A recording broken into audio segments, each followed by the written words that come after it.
Have you ever asked yourself, quietly, maybe even wordlessly, is this really all there is? You wake up, go through your routines, check off tasks, meet expectations, and yet, when the noise fades, there's that whisper inside. There must be more. Even if you've never said it out loud, God has heard it. He hears it in the weight behind your smiles, in the tiredness hidden beneath your responsibilities. He sees it in the way your shoulders tense when no one's watching, in the rush of your days that never seem to end. And he doesn't just see it, he understands. That's why the invitation comes again. Not as a demand, not as a condition, but as a gentle, timeless question. I want to bless you, will you let me? That's the heartbeat of everything. Not a command, not a transaction. Just love reaching out. You see, blessing is not something you earn with perfection or religious effort. It's not about doing everything right or saying the right prayers at the right time. It's not a prize at the end of a moral marathon. It's a gift, a relationship, a constant presence that walks with you even when you don't feel worthy. Maybe you've grown up believing that God's blessing is something rare, reserved for the super spiritual or the wildly lucky. But what if that's never been the truth? What if blessing isn't about achieving more, but about receiving more of Him? What if the question isn't, what must I do, but rather, am I willing to trust? I think that's where many of us get stuck. We crave the assurance that our life matters. We long for peace that doesn't depend on a paycheck, or joy that doesn't fade with circumstances. But we look for it in busyness, in people, in performance, and still feel empty. So here's a pause, a breath, a sacred moment where God says, I see you, I know you. I want to bless you not someday, not when you finally get it right, but now, in this very breath. The question is, will you slow down enough to listen? Will you create space in your day, in your soul, to receive what He's always wanted to give you? Not things, but Himself. Not answers, but peace. Not control, but purpose. This isn't a motivational speech or spiritual checklist. This is the beginning of a journey. And that journey begins, not with doing more, but with saying one simple word. Yes, the nature of blessing. Let's talk about blessing, not the hashtag version, not the polished Instagram kind, but the real thing. The kind that reaches deeper than circumstances and lasts longer than seasons. Somewhere along the way, we started believing that blessing was something we had to earn. That if we behaved perfectly, prayed just right, or hit some invisible spiritual target, God would finally hand over the good stuff. Like a divine vending machine, insert effort, get reward. But that's not how God works. Because God is not interested in transactions. He's interested in relationship. Blessing, in its truest form, is not a prize for the perfect. It's not locked behind moral achievement or religious performance. It's not reserved for the spiritually elite. It's available to the weary, the messy, the ones still figuring it out. That means it's available to you, right now, even if you don't feel ready, even if you feel undeserving, because blessing isn't something you chase.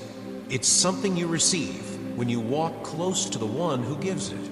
Imagine walking beside someone who knows you completely and still delights in being with you, who offers peace when everything around you is spinning, who speaks joy into your sorrow, who gives you strength, not because you've earned it, but because you need it. That's what blessing is. It's not always flashy. It might not come wrapped in wealth or promotions or applause. Sometimes it comes quietly, in a breath of calm when anxiety creeps in the unexpected kindness of a stranger, in the courage to keep going when nothing makes sense. Blessing is the overflow of presence, God's presence, and that's why it matters so much where your heart is aligned.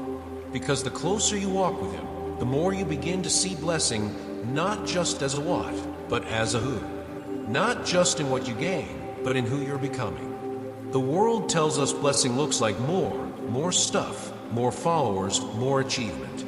But God's blessing often looks like stillness in the storm, like clarity in confusion, Like purpose in the mundane, it's not about escape. It's about transformation. Not about escaping hard things, but about being changed within them. So if you've ever felt like blessing was out of reach, too far, too holy, too complicated, maybe you've just been looking in the wrong direction. Don't look up toward performance. Don't look around for approval. Look beside you, because God is near, and His blessing is not a distant possibility. It's a present invitation. You don't have to do more to be worthy. You just have to draw close enough to hear Him say, "I want to bless you, not because you earned it, but because you are mine." Relationship over ritual. There's something beautiful that happens when we stop trying to impress God and start simply being with Him. For a long time, many of us believed that in order to connect with God, we had to get everything just right. The words, the tone, the timing. Like God was grading our prayers or waiting for us to say the magic phrase before He showed up. But here's the truth no one told us often enough. God is not moved by performance. He's moved by presence. He's not waiting for your perfectly polished prayers. He's waiting for your honest heart. When we pray, He's not listening for eloquence. He's listening for authenticity. You can come to Him with doubt, with grief, with anger, with silence. You can come to Him messy. He prefers that over distant perfection, because what He really desires is connection, not ceremony. Have you ever sat with someone who let you just be yourself? No pretense, no pressure, just presence. That's what God offers you, and what He longs to receive in return. Sometimes we think gratitude is about being polite, like saying thank you because it's the right thing to do. But in the spiritual life, gratitude is something much deeper. It's a way of seeing. Gratitude opens your eyes to what God is already doing. It shifts your focus from what's missing to what's present, from what's broken to what's being rebuilt. It teaches your soul to look again and see differently. Even in hardship, gratitude becomes a lens. It doesn't erase pain, but it reminds you of presence. It reminds you that God is still near, still speaking, still holding you through it all. I remember once, during a season where everything felt uncertain, I didn't have the words to pray. I was tired of repeating the same questions, tired of pretending I was okay. So I just sat in silence, unsure if it even counted as prayer. But in that silence, I felt something shift. Not outside me, inside. Peace didn't shout.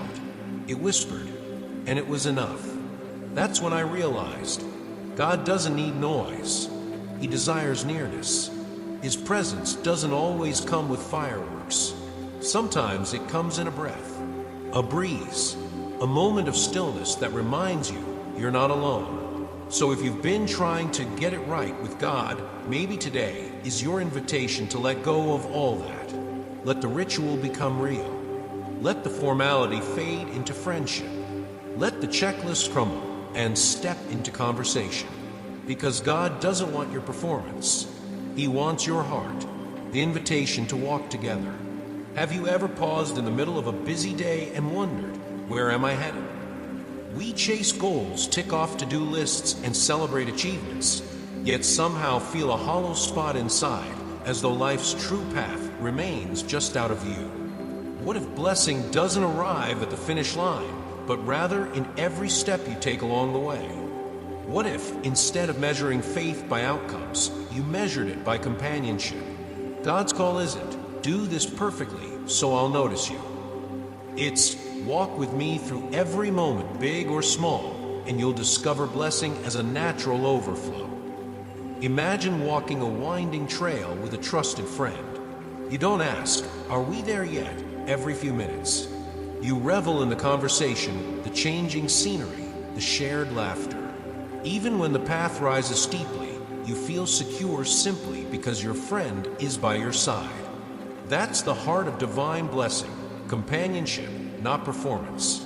When you bring God into your decisions, big ones like career shifts, small ones like what to say to a stressed friend, you're no longer alone. God's guidance might not come as a booming voice from the sky.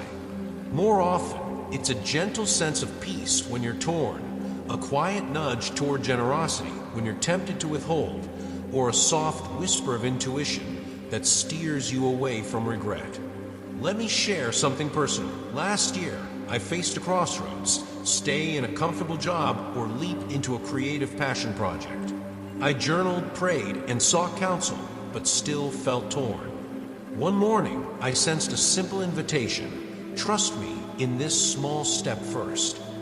So I spent an hour volunteering to teach a virtual class on storytelling, something totally outside my comfort zone. In that 1 hour, I felt more alive than I had in months.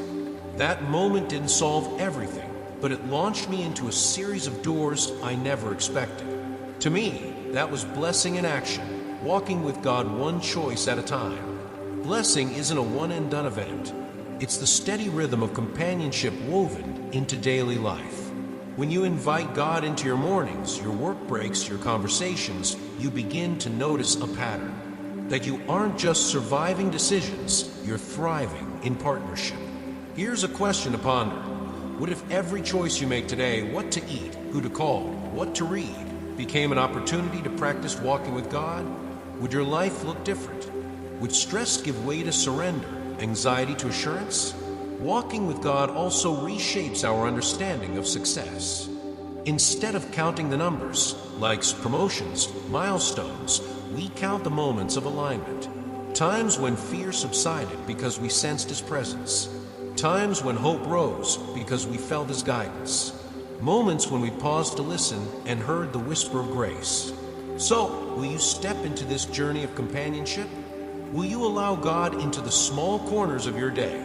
The next email you send, the next conversation you have, the next decision you make? Not because He demands perfection, but because He delights in being near. The true blessing isn't a destination. It's you learning to walk, moment by moment, decision by decision, with one who knows every twist and turn and loves you through them all. That is the invitation. That is true blessing. Be a river, not a reservoir. There's a quiet truth that runs deep in the spiritual life, something we often forget in a world obsessed with accumulation. You weren't created to store blessing. You were made to flow with it. Think of a river. It moves. It gives. It nourishes everything along its path. Now think of a reservoir. It holds back. It collects. It fears running out. Many of us are taught to live like reservoirs. We cling tightly to our time, our energy, our resources, as if we might one day run dry. But God never intended blessing to be hoarded. He intended it to move through you. When God blesses you, it's never just about you. It's about what He wants to do through you. It's about becoming a vessel, open, willing, generous. And no, this isn't just about money or material wealth. Sometimes the greatest gift you can give is your story, your encouragement, your quiet presence in someone else's storm. Have you ever been comforted by someone who simply sat with you and listened?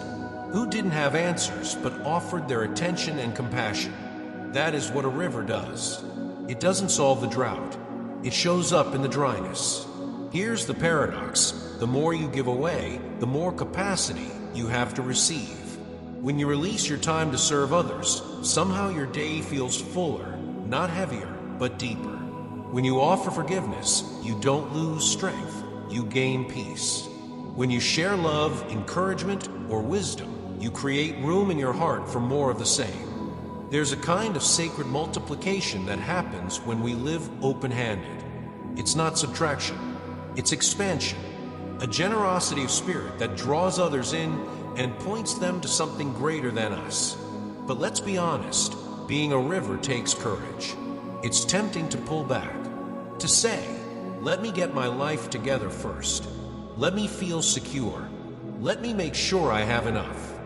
But if we wait for certainty, we'll never begin. Because faith doesn't flow from certainty. It flows from trust. God promises that when we give, He pours back, pressed down, shaken together, and overflowing. Not always in the way we expect, but always in the way we need. And here's something even more powerful. When you live like a river, You don't just bless others, you protect your own soul. Because when you stop giving, something inside begins to stagnate. Dreams shrink, hearts harden, purpose fades.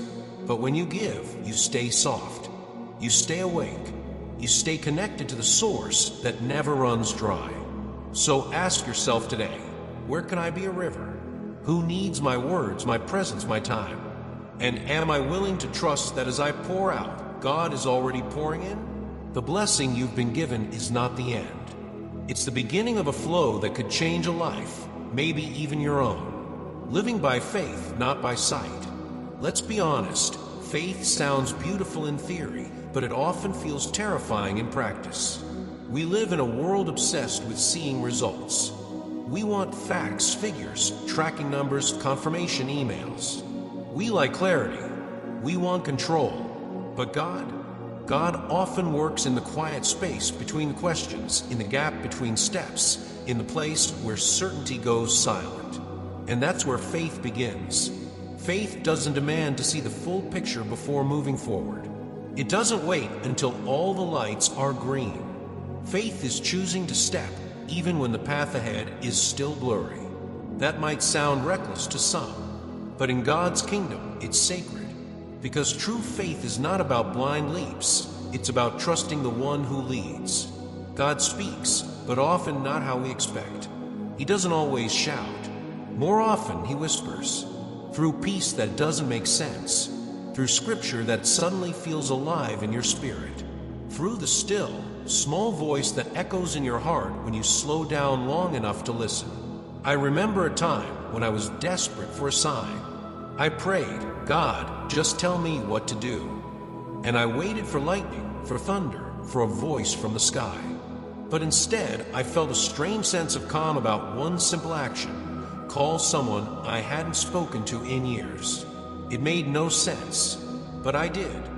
And in that conversation, the very clarity I needed came, not because they gave me advice, but because God used that moment to confirm what he was already whispering. Faith isn't always logical, but it is deeply relational. It's not built on knowing everything. It's built on knowing him. And here's the beautiful, humbling truth. Even your mistakes, made in sincere faith, can become part of your testimony. God doesn't require flawless execution. He honors a heart that's willing to trust. Some of the most powerful stories of faith are born in moments that looked like failure. When someone said yes to a new path and stumbled along the way. When they followed a nudge that didn't lead to ease, but to growth. When they prayed without seeing change, but kept showing up anyway. That's the kind of faith that moves mountains. Not because of how loud it is, but because of how anchored it is. So let me ask you gently, where in your life are you waiting for absolute certainty before you move? What decision have you put off because you're afraid of getting it wrong? Maybe what you need isn't a clearer plan. Maybe what you need is deeper trust, not in the outcome, but in the one who holds the outcome. God never promised that walking by faith would be easy, but he did promise he'd walk with you. And sometimes that's all the assurance you need. So today, even if you don't see the full picture, take one step, one small, faithful, trembling step. That's how every journey with him begins. Obedience in the small things. There's a quiet kind of obedience that often gets overlooked. It doesn't make headlines. It won't impress a crowd, but it builds something unshakable in your soul. Most of us wait for some grand calling, something bold and unmistakably divine. We imagine that if God were to speak, it would be in burning bushes or dramatic visions. But more often than not, he begins with something small. A conversation we've been avoiding. A task we've been putting off. A whisper that nudges us to forgive, to give, to stay present. Obedience in the small things, that's where transformation starts. Maybe it's how you treat the cashier who seems rushed and tired. Maybe it's pausing to really listen to a friend who just needs to be heard.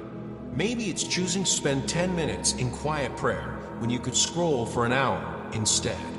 These choices won't trend on social media, but they catch the attention of heaven. God isn't keeping score the way we do. He's not impressed by our busyness or outward accomplishments. What he values is the heart that says, I don't fully understand, but I'm willing to trust you here. It's in the small acts of faithfulness that our character is shaped. And more than anything, God is after our hearts. Think about it, how we treat others, how we manage our time, how we respond when no one is watching. These are the training grounds of spiritual maturity. Every moment of unseen obedience is like laying a single brick on a path that leads to deeper intimacy with God. Let me tell you a story. There was a season in my life where I kept asking God for direction. What do you want me to do? I pleaded, but the only answer I kept sensing was simple. Be kind to the people right in front of you. It felt too small, too ordinary. I wanted clarity about big decisions. But as I obeyed that small nudge day after day, I began to change. My heart softened. My awareness of God's presence deepened. And before I knew it, that small obedience had unlocked doors I didn't even know existed. So if you're waiting for a big sign, let this be it. Start where you are. Do what you know is right, even if no one notices. Honor God in the smallest things, and you'll find He is already there. And here's the truth. God doesn't require you to see the whole staircase. He just asks you to take the next step. You don't have to understand the full plan. You don't have to feel perfectly prepared. You just have to say yes, right here, right now. Because every small act of obedience becomes a thread in the larger story of your life. A story written not just with big moments, but with daily choices that say, I trust you even here. And that trust builds a life that's rooted, steady, and full of grace. Grace and restoration. There's something deeply moving about the way God meets us, not in our perfection, but in our weakness. In a world that constantly tells us to be strong, to hold it together, to hide the cracks, God does something beautifully counterintuitive. He draws near to the broken parts. You don't have to have it all figured out. You don't have to clean yourself up before you approach Him, because grace is not a reward for the righteous. It's a refuge for the weary. God never said, come to me when you're perfect. He said, come to me, all who are weary and burdened, and I will give you rest. And here's what makes His grace so radically different from anything this world offers. It doesn't deny pain. It doesn't erase your story. It steps into the very heart of your wound and begins a slow, holy work of restoration. See, healing in God's hands is not about forgetting. It's not pretending it never hurt. It's about transformation. It's about turning the ashes of your grief into soil where something new can grow. Sometimes we think God only works in lightning bolts, sudden miracles, instant resolutions. But more often, He heals in layers. One memory at a time. One surrendered prayer at a time. One quiet moment of release at a time. And this kind of healing takes courage. It's easier to numb the pain, to distract ourselves, to pretend the past didn't happen. But true restoration asks us to let God walk with us back into the very places we've tried to lock away. He doesn't do this to shame you. He does it to free you. Imagine a room in your heart that's been locked for years, dark, dusty, forgotten. Now imagine God gently knocking, not to judge what's inside, but to bring light into it. He walks in, not with condemnation, but with compassion. And slowly, He begins to clean what you thought was unfixable. You may still carry the scar, but not the weight. You may still remember the wound, but not the shame. That's what grace does. It gives your pain a new meaning. And in that process, you start to realize your story is not over because you were broken. Your story is being rewritten because you were loved. So if you are in a place right now where you feel stuck in the past, if the wound still aches, if the tears still come, know this: God is not done with you. The pain is real, but so is His power to restore. He doesn't need you to be strong. He just needs you to be honest, to let Him in. Because when you do, you'll discover a grace that doesn't just cover the pain. It transforms it, layer by layer, moment by moment, into something deeply whole. And that wholeness, it becomes a testimony, a quiet, radiant proof that even the deepest wounds can become windows to hope. Endurance forged through fire. We often think of blessings as things that feel good, answered prayers, peaceful moments, abundance, joy. And those are blessings, yes. But what if I told you that some of the deepest blessings are forged in pain? I know, it's not what we want to hear. We pray for rescue, not resistance. We long for comfort, not confrontation. But God, in His wisdom, sometimes chooses to shape us not by removing the storm, but by standing with us in the middle of it. Real endurance isn't built in the moments when everything is going right. It's formed when nothing makes sense, and yet you choose to keep going. Have you ever found yourself praying and hearing no answer? Waiting, hoping, and still feeling like heaven is silent? That silence doesn't mean God is absent. It might mean He's strengthening your faith in ways that words could never explain. Because the faith that endures without answers, that's the kind of faith that changes people. Not just you, but everyone who watches you live it. There's a kind of strength that comes from saying, I still trust Him, when life gives you every reason not to. That's not weakness. That's faith refined by fire. And here's something that often gets missed. God doesn't just want to give you something good. He wants to make you someone strong. Not hardened, but holy. Not numb, but radiant. He wants you to become a person who can carry His blessings with wisdom and humility, someone who can offer hope to others walking through the same darkness you once knew. Sometimes the miracle isn't that the mountain moves. It's that you find the strength to climb it. I remember someone once saying, "Don't waste your suffering." That stuck with me, because pain, when surrendered to God, becomes a platform.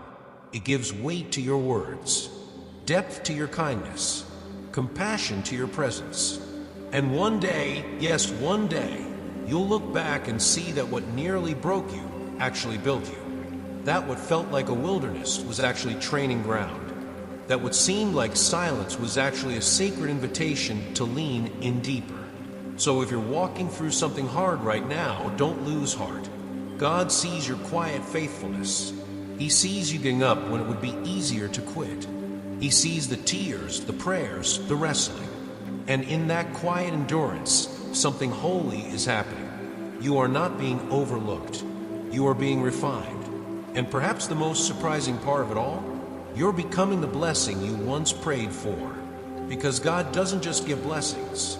He turns people into vessels of blessing, carriers of light, comforters of the broken, living proof that grace runs deeper than pain. Stay faithful, even when the answers don't come quickly.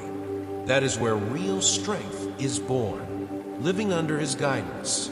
Have you ever wished that life came with a manual? Something that would clearly tell you what to do, where to go, when to wait, and when to act. The truth is, we often search for step-by-step formulas, hoping that if we do everything right, things will fall into place. But here's something that may surprise you. God's guidance doesn't come as a formula. It comes through a relationship. God isn't a distant ruler handing out instructions from the sky. He is a present Father, gentle, intentional, and deeply personal. He doesn't shout over the noise. He speaks in the silence, not always with dramatic signs, but in the stillness of your soul, in a sense of peace that doesn't make sense, in a quiet conviction that nudges your heart. Sometimes we miss His voice because we expect it to sound like thunder, when more often it sounds like a whisper. Have you ever had that quiet pull, almost like your spirit knows something before your mind does? That's how God often speaks. And here's what brings me comfort. God doesn't require perfection to guide you. You don't have to have it all together to be close to Him. You just need to be willing to draw near. I used to think I needed to pray more eloquently, that I had to be more spiritual to hear God clearly. But over time, I've learned that what He responds to most is honesty. The unfiltered, raw moments when you say, God, I don't know what I'm doing, but I want to walk with you. And in that surrender, He draws close. Not with pressure, but with presence. Not with rigid rules, but with gentle guidance. The closer you walk with Him, the clearer the path becomes. Not because every detail is laid out in advance, but because you learn to trust the one who walks beside you. Let's be honest, sometimes we get wrong. We misread a sign. We take a detour. But God's grace doesn't abandon us there. He recalibrates. He redeems even our missteps. That's the beauty of walking with a living, loving God. His voice doesn't just direct your steps. It stays with you through every twist and turn. So maybe today, instead of asking, "What's the right choice?" ask, "God, can I walk this with you?" Because His guidance isn't about perfect decisions, it's about deepening connection. In a world full of noise, He still speaks through peace. In the confusion, He offers clarity through stillness. And in your chaos, His whisper is often the only sound you truly need. You don't have to be flawless. You just have to be near. That's where guidance begins, not in certainty, but in closeness. And once you've tasted that kind of direction, the kind that doesn't just lead you, but transforms you, you'll never settle for formulas again. A blessing that transforms you. What if the greatest blessing in your life isn't something you own, but someone you're becoming? So often, we equate blessing with external things: health, success, opportunities, answered prayers. And yes, those are real and good. But there's a deeper layer to blessing that's easy to overlook. It's not just about what you receive. It's about what you're transformed into along the way. When God blesses you, He's not just decorating your life with gifts. He's reshaping your soul. He's helping you become someone who carries more wisdom, more depth, more compassion. Not despite the pain, but often because of it. Think about it. Have you ever met someone whose presence felt calming, like they carried peace inside them no matter what? Chances are that person didn't become that way through ease. They became that way through seasons of wrestling, surrender, and slow transformation. They didn't just survive, they allowed the experience to refine them. That's the blessing no one sees on the outside. It's the one that grows in the quiet, in the choices you make when no one's watching, in the healing you seek after being broken, in the moments you forgive, release, and trust again. Because real growth happens when you realize God's greatest gift is not just to change your circumstances, but to change you, to help you become someone who doesn't just carry light, but is light for others. And part of that transformation means learning to see blessing even in the wounds.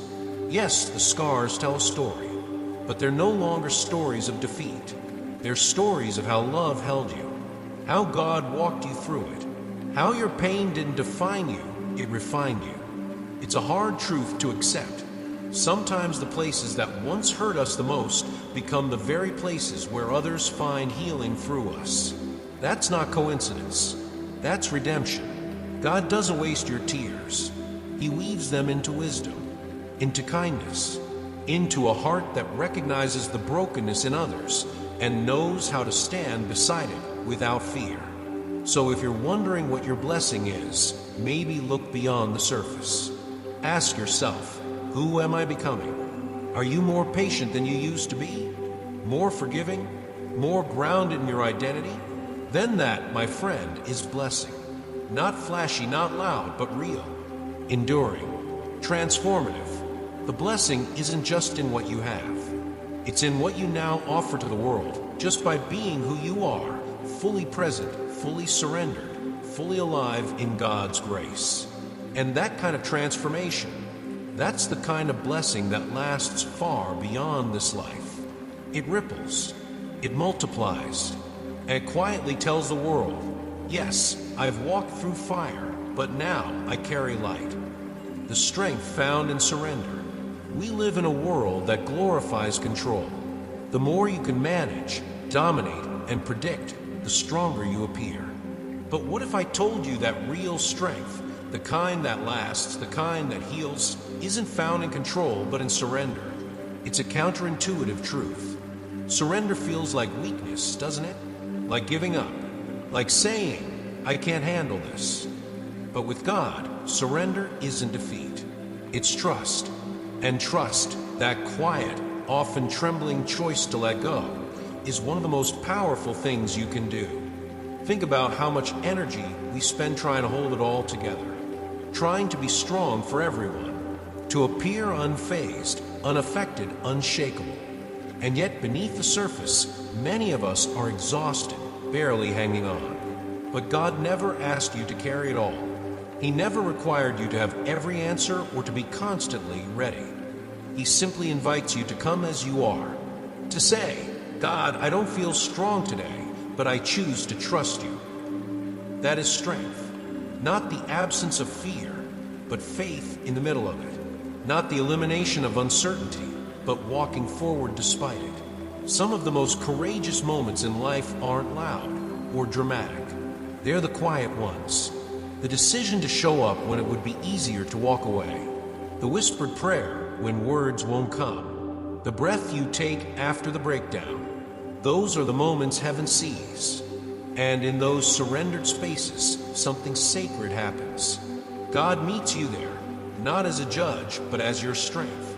Not asking you to rise, but offering to carry you. You see, the strength of God doesn't come to those who prove themselves. It comes to those who are willing to be honest, to admit, I can't do this alone, to open their hands when everything inside wants to hold tighter. And that surrender, it doesn't weaken your faith, it anchors it. Because now, your strength doesn't come from what you can control. It comes from who you're connected to. Maybe right now, you're facing something bigger than you. Maybe you feel small, unprepared, not enough. Let me tell you something that changed me. God doesn't wait until you're ready. He is your readiness. He is your strength. And He delights in showing up when you finally stop pretending to be okay. There's nothing weak about letting go. In fact, some of the strongest people are those who surrendered the most. Because in surrender, you don't lose yourself. You find the God who holds you. You find peace that doesn't make sense. You find a path through pain. You find the strength to walk on, not because you're unbreakable, but because you are deeply held. And that is a strength no storm can shake. Blessings are personalized. Have you ever looked at someone else's life and wondered why their prayers seemed to be answered while yours were left in silence? It's a human impulse to compare, to assume that blessings come in standard shapes, distributed like prizes at the end of a race. But here's the truth that has freed me again and again. God's blessings are not one size fits all. They are deeply personal, designed, tailored to your journey, your growth, your heart. What looks like delay for you might actually be divine timing. What feels like a no might be a very loving not yet. And sometimes the closed doors are not punishments, but protection. You see, we often ask God for something good, and when we don't receive it, we assume He's withholding. But what if He's actually customizing something better?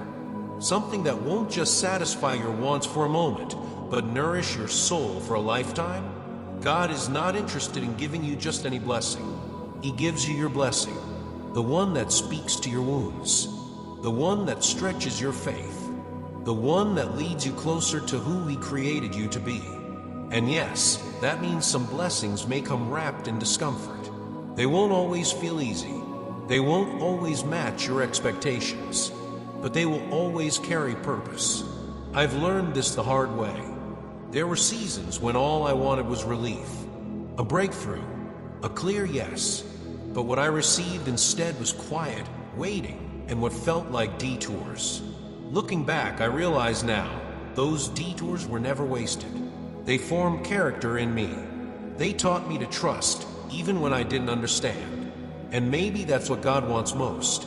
Not just to answer your prayers, but to transform the one who prays them. So when your journey doesn't look like theirs, rejoice. It means your blessing is handcrafted.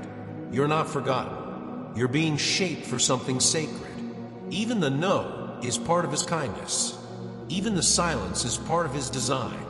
Because His goal isn't just to give you comfort, it's to give you clarity, to lead you to wholeness, to teach you how to walk not by sight, but by trust. So let this truth settle deep. God's blessing for you will not miss you. It has your name on it. It's not a copy of someone else's miracle. It's your own story being written, with intention, with care, with divine detail. And when it arrives, maybe not in the form you expected, but in the form you needed, you'll see it. Not just as an answer, but as a revelation. A reminder that you are fully seen, deeply known, lovingly guided. Because God never gives randomly. He gives with purpose. And He gives to draw you closer always. Living a life that is blessed. When we talk about a blessed life, it's easy to picture success, comfort, and good fortune. But in truth, a life that is truly blessed looks very different. It's not about what you have. It's about who you've become. You see, the deepest blessings don't always come wrapped in ease. They come in the quiet transformation of the soul. They come when the world feels unstable, yet you find yourself anchored. They come not when everything on the outside is perfect, but when your heart is finally at peace, even if nothing else is. That's the mark of a blessed life. It's not about having more, it's about being more. And if you're listening to this right now, maybe that's something you felt deep in your spirit. Maybe you've walked through seasons of pain, doubt, or silence, and still you're here. Still growing, still seeking, still holding on to the thread of hope. That's no small thing. That's transformation. You didn't just survive the storm, you let shape you. You didn't just ask God for blessings, you allowed Him to change you in the process. And that's the kind of shift that can't be measured by the world's standards. It's spiritual, quiet, eternal, because when God blesses you, He blesses through presence, through nearness, through peace that guards your mind when everything says you should fall apart, through purpose that keeps your feet moving, even when the path isn't clear. So, what does it look like to live a blessed life? It's when you wake up with gratitude, not because everything is easy, but because you've learned how to see grace in the little things. It's when you no longer chase perfection, but choose intimacy with God. It's when your story, with all its cracks and flaws, becomes a lighthouse for someone else lost at sea. You may not know it yet, but someone is watching your life and finding courage. Someone is drawing strength from the way you carry both sorrow and joy. Someone is hearing God's whisper through your simple, faithful yes. So let your life answer their search. Let your journey be a quiet testimony that yes, there's a God who sees, who heals, who blesses beyond what we can imagine. Not with just possessions or achievements, but with peace, with identity, with purpose that outlives every season. That is the call of a truly blessed life, not to keep the light for yourself, but to be the light for others, to walk in grace, to love without condition, to live with open hands and a surrendered heart. Because in the end, the most powerful blessings aren't the ones we hold, they're the ones we become. And maybe, just maybe, your life, your quiet faith, your healing, your hope is exactly the blessing someone else is praying for.